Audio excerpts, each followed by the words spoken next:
All right, welcome as we are in week 2 of Sermon on the Mount. If you were here last week, Pastor Ryan was up here filling in. We got a chance to get away and celebrate our son's birthday and hang out with him a little bit, so appreciate the time to be able to go and do that. So we're starting really again into Matthew chapter 5, all about the Sermon on the Mount. And so welcome those in the room, those online. We're so glad you're here. You belong to our family, and we are glad you're watching and are a part this morning. So I would encourage you at least read through Matthew chapter 5, because that's where we're going to spend the next several weeks in Matthew chapter 5. So if you read through it, you'll be like, oh, here's what's coming next. Here's what he's going to talk about. That's interesting. What does that mean? You'll already kind of be ahead of the game a little bit and ready for what we're going to look at next. And I will give you a little warning. The first 2 weeks are all about the first few verses, and you'll see that today. Now remember, going back 2 weeks where we started, that we got to start with this framework. So every week we're going to have to stop and we're going to put on kingdom glasses, because this is all about the good news. That's what Jesus was doing. I need to let everybody know that there is a euangelion, and you're all going to know this word by the end, okay? You're going to be Greek scholars. You're going to love it, okay? You're all going to know this word, euangelion, okay? It's not really hard. It's a fun little word to say, and it's not a word that Jesus invented. It's a word that they leveraged from culture and said, oh, when a new king and a new kingdom comes and takes over, that's what they tell everybody. There is good news about a new king and a new kingdom. So Jesus is like, here we go. Good news about a new king and a new kingdom. That's what he is going to present. And this is really important. Why? Because you and I, we live in kingdoms, whether we think of it or not, right? We really probably don't think about it. We don't see anybody wearing a crown around here, so right? We don't see that in our daily life. So some of the pictures of kingdom are around us per se, but we see it all the time. And you need to understand that when Jesus' followers that day heard this message, this sermon, they were thinking all about kingdoms, and they all come from their own kingdoms. You have Matthew the tax collector, and he had a kingdom. And his kingdom was, I want to please Rome, because pleasing Rome and making money is really, really important. That's my kingdom. And that's my king. My king is, round and gold and has a face on it, okay? That was his king, and that's what he was about. You had individuals who were zealots, who were part of groups that wanted to take over and get the Romans out of there. There are lots of different people who had their own kingdoms. So just think of us the same way. We all have kingdoms. We have things that we give ourselves to that are important to us, and we've come, and I'm hoping that through this series, it's going to get revealed what those kingdoms are, what we're following, what is our good news, okay, what kingdom we're a part of, and that we would consider, are we really following the kingdom of Jesus? Is Jesus our king, and are we a part of his kingdom? Okay, so as we start today, I just want to mention that first words are important and memorable. Now, we all know this, but there are some first words that we know, and we probably don't know much else about it. Let me give you an example, okay? 7 years ago. Now, I don't know how many of you can say the rest of the Gettysburg Address. Probably like, maybe I got 3 other words, okay? But this is a famous speech by Abraham Lincoln, and we remember 7 years ago. And I don't know, okay? But it was really good. It was really powerful, and the slaves were free, and he won the Civil War, and all these different things. All we know is those first words. They were important, and they were memorable. They set up everything that he was going to talk about. How about this? When in the course of human events. Again, Declaration of Independence. And how many of us know many other words of the Declaration of Independence? But gosh, those first words are kind of memorable, okay? That someone got creative and said, let's start it off as, this is our declaration, okay? They actually started off with something memorable, creative, when in the course of human events. How about this? Have you ever picked up this book? It was the best of times, it was the worst of times. From Dickens, A Tale of Two Cities. Same concept, just drew you right in from that first thing. So that's what Jesus, I wonder, is doing here. That the first thing he's going to say is going to be important, and it's going to be memorable, and we're going to set the tone for everything we're going to talk about. And so he gives a list of Beatitudes. Now, all depends on how you read these. You might put a list of 9 That's because I really combine 8 and 9 into one and just call it 8, okay? So I'm telling you, I'm doing math here, okay? I'm just combining them all because it's all about this idea of being persecuted. And what do we do being persecuted? So here are these lists, and they're really two groups of 4 that we're going to talk about. And if you're ever wondering, where on earth did we come up with the name Beatitudes? Okay, somebody made up the word. They took 2 Latin words for the beginning of this, and they stuck it together, and we've always called this section the Beatitudes, okay? That's what we've always called it, just one of those weird things. But it's all about Jesus being memorable and needing to start with something really, really important. And he starts with this word blessed. Now, I don't know how it appears in your translations, okay? Some have it happy, which is a terrible definition, okay? I'm just telling you, it's terrible, okay? Because that's not what Jesus is talking about, okay? Especially as we define the word happy, because for many of us, that's our ultimate thing. But that's what we're taught. Well, you do whatever you have to do in order to be happy. So this is going to go clearly against that. It's the word blessed, to walk righteously in joy. So it's really not happiness. It's really the opposite of happiness. But Jesus is going to say you're blessed if, and I think he's going to say some things we might not think very much as blessings unless we understand the kingdom he's inviting us to be a part of and the kingdom he's inviting us to join and belong to. So this is how we're going to break up the first 4. Who is the kingdom available to? Now, followers of that day, they're going to hear these words, and they're going to wonder, is this kingdom for me? Who's in? Who's it available to? Who is Jesus inviting to be a part of that? Because remember we said in Matthew chapter 4, there's 2 things we learned. That Jesus is telling this good news, and that there are a lot of different people around. And this is a really diverse group from all sorts of different backgrounds. We could say from all sorts of different kingdoms, who wandered in that day to listen to this new king talk about a new kingdom and go, am I even allowed in this kingdom? Is this kingdom for me? Is this kingdom only for certain individuals who are powerful and authoritative? Certain people? Is it only for males, or is it for both? Male and females? What's it for? Who is allowed to be in it? Who's in? So as you hear these today, I've changed the language of them a little bit after we read them, because I want us to think about them that way. The blessings that Jesus is going to say are available to us about being in the kingdom. So here's the first one, okay? Beatitude number 1, the blessing of brokenness. The blessing of brokenness. Blessed are the poor in spirit, for the kingdom of heaven belongs to them. Blessed are the poor in spirit. They obviously have a deficiency in spirit because they're poor in spirit. So when I look at that and say, okay, so if you're poor in spirit, so what if we just wrote it this way? When you understand your need for God, you're in. What if Jesus is saying that? The poor in spirit, you think, oh, I don't have a chance. You don't understand my life, and I really need help. I really need somebody. I really need a new king in a new kingdom. It says, when you understand your need for God, when it's not just, well, I don't know, I'm pretty successful. I think I got all I want. I guess God could be a good add-on. You don't understand your need for God. That the kingdom is about those who recognize their need for God. I need him. I am desperate for him. And isn't it interesting throughout the whole Gospels, aren't those the individuals who come crawling at times to Jesus, begging at times to Jesus, because they were in such desperate need? And I wonder sometimes if we ever even consider we need God at all. Man, I don't know, it's 2022. I think I'm doing pretty good, right? I get a job and all these other things. Do I really need God?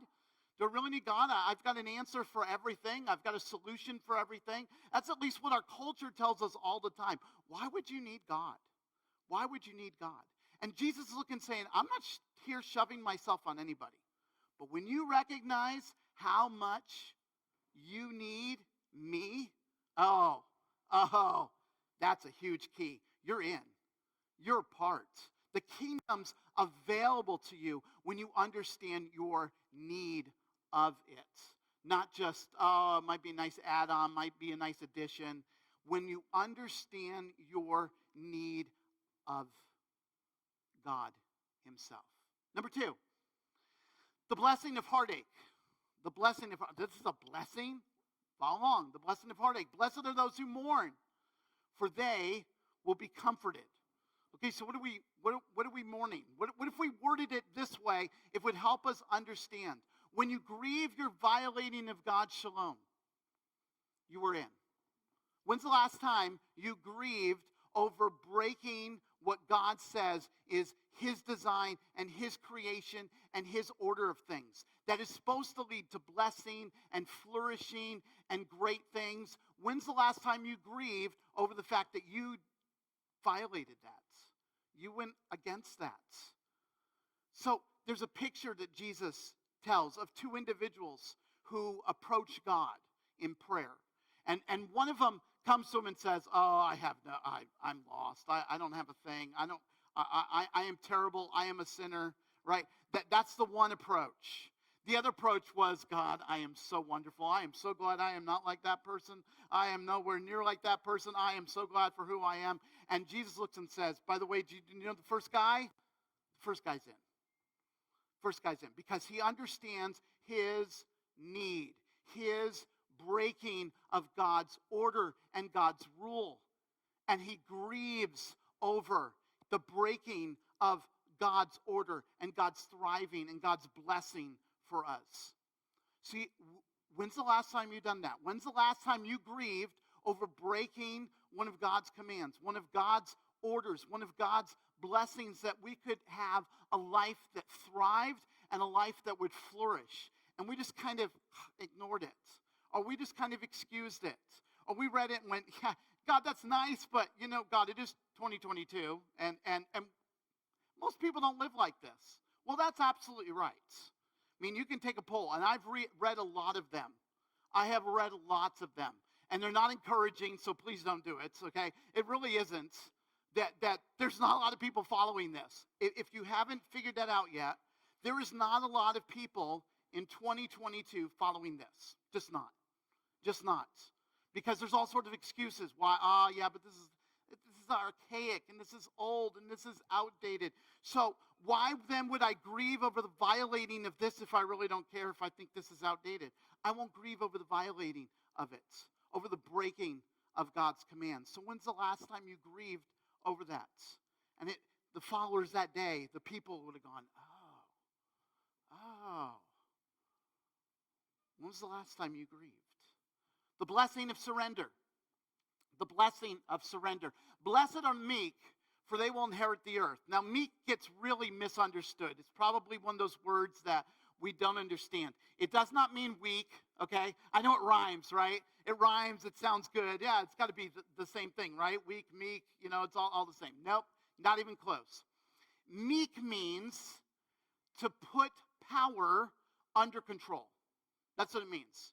It means I could do something to get my own way.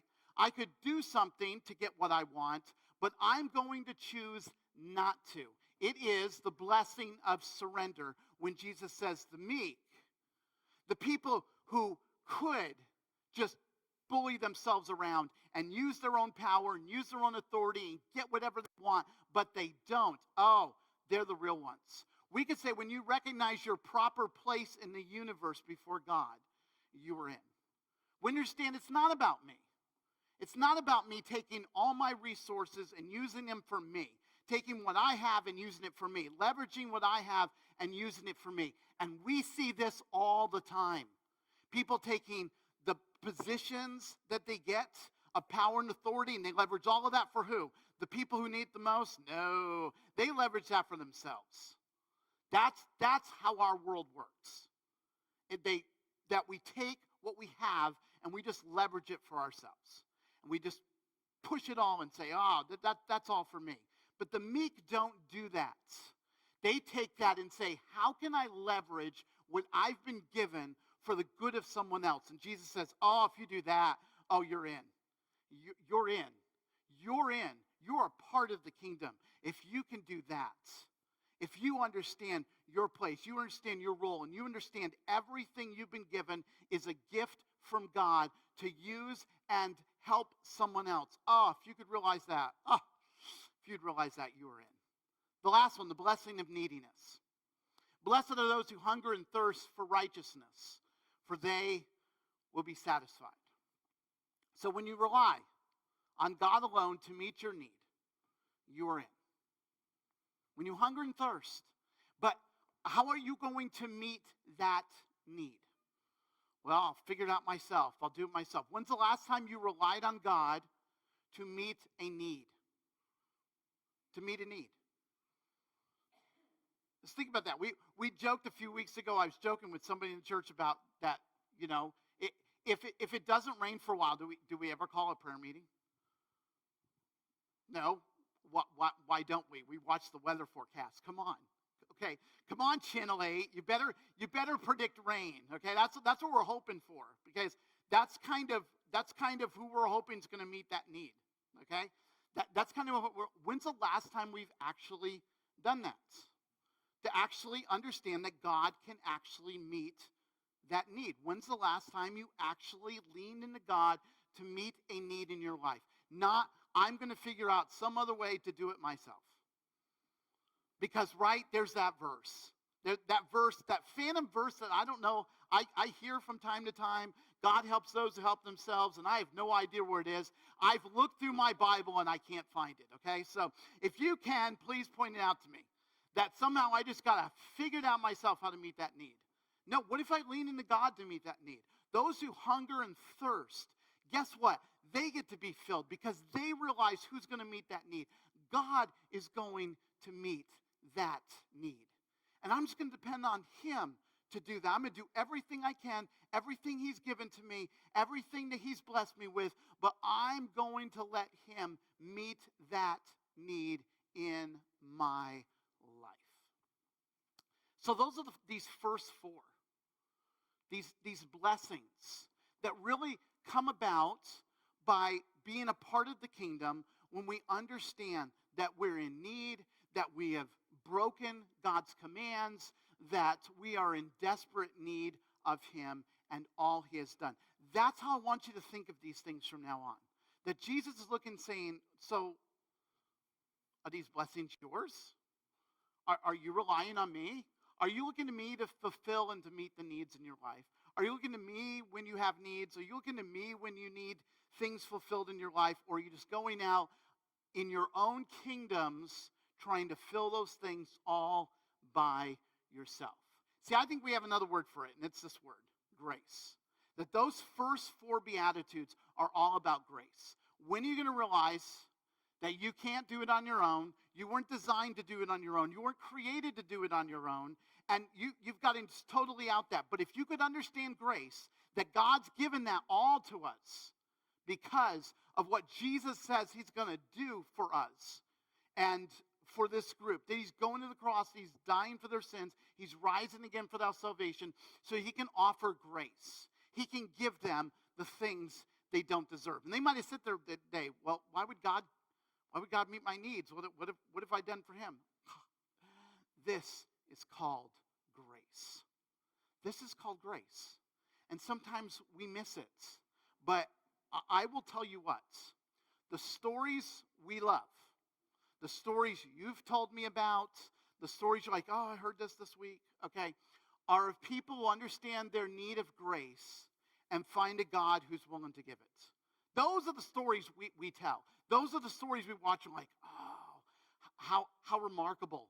Look what God did in their life. Isn't that awesome? Isn't that amazing? They had this need. This was happening. This was going on in their life. And God shows up at the perfect moment, and he gives them what they don't deserve, but what they need the most. And that is simply his grace. When's the last time we thought about that? That those are the stories we need, and that these first four Beatitudes might be summed up the best way with understanding God's grace. So, when's the last time you heard a good story about grace? Think about that. When's the last time you heard a good story about grace? Of somebody who just was in desperate need, and God showed up and met them in an incredible way, and their story's fantastic. When's the last time you heard one of those stories? I would encourage you to share that with somebody else, because those stories of grace are so important. Because you know what? Every single time They remind us, yeah, isn't God awesome? Isn't God amazing? God will do that for us. So I'm going to share one with you that I heard recently that is just absolutely fantastic, especially in our culture and our time.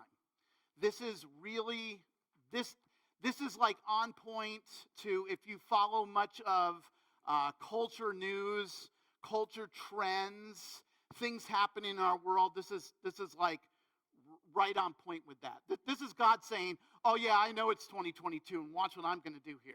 Okay, well, watch what I'm going to do in the midst of this. Okay, so I one of these, I love them. Sometimes you got to put yourself in places where you'll intersect with these stories. There's some people online in what I will call the Twitterverse, okay, that you can intersect some of these stories on social media and different places. You can listen to different, podcasts or different things, and you'll get to intersect at times people allowing other people to tell their stories. So I want to do that. And I took this directly from her website called the Rainbow Redemption Project. Don't know if you've ever heard of it, okay? It's pretty new, okay? But this is her story, and she just puts this right on the front page so everybody will know what this is all about and what she wants to see accomplished and what she's hoping that God will do. So she decides, well, I need to share my story so you understand what God did for me and what I would love to see God do for you. Okay? So here we go. Her name is Sophia. At 17 years old, Sophia, born female, made the decision to transition and become a man. She was led to believe that this would alleviate her gender dysphoria, which she since realized was a result of deep trauma. So, they stop right there.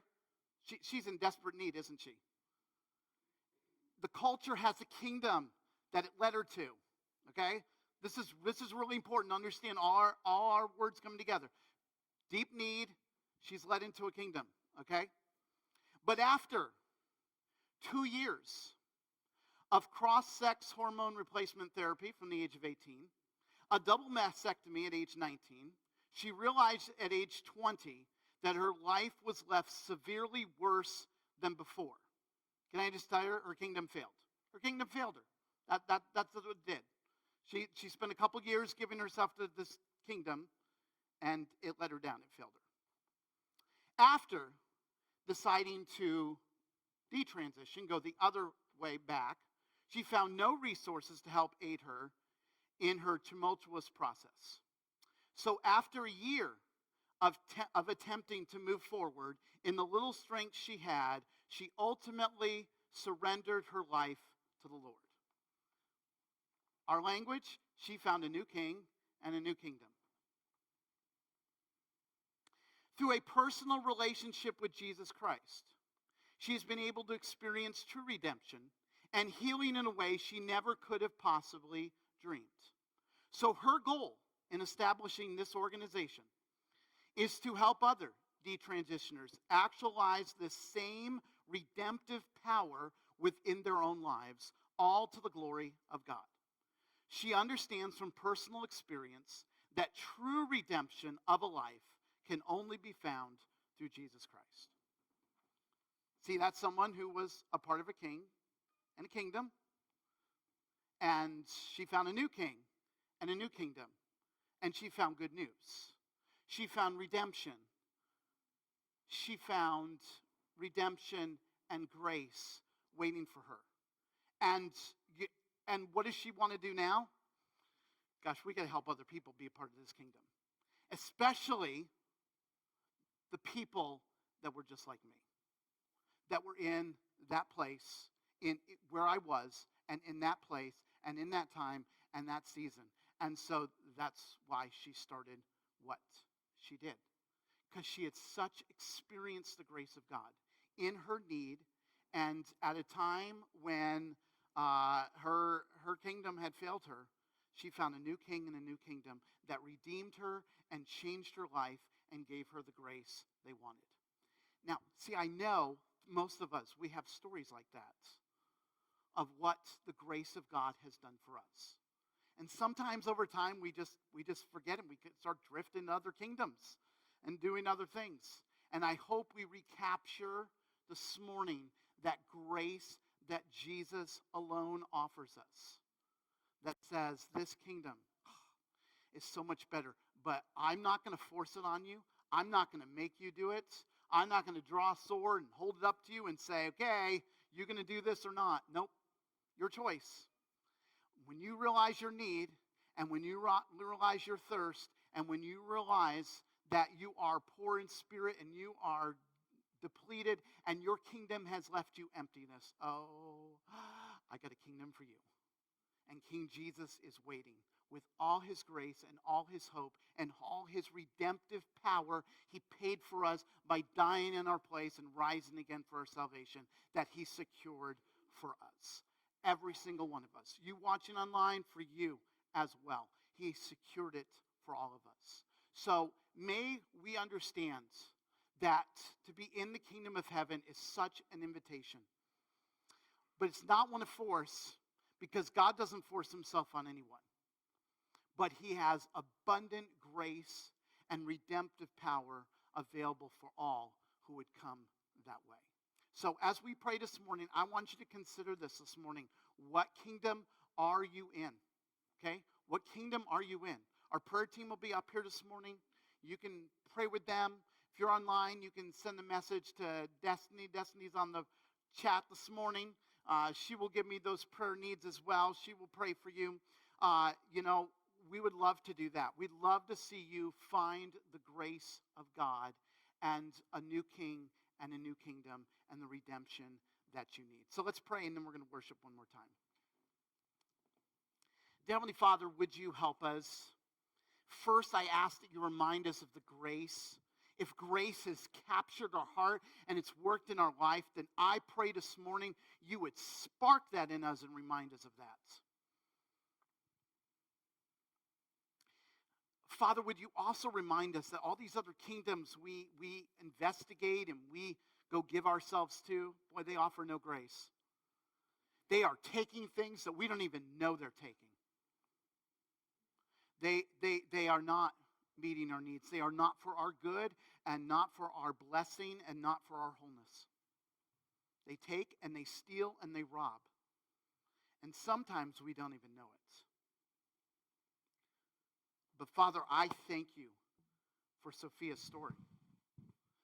Because that's the story you have told over and over again for 2,000 years of your redemption and your power at work.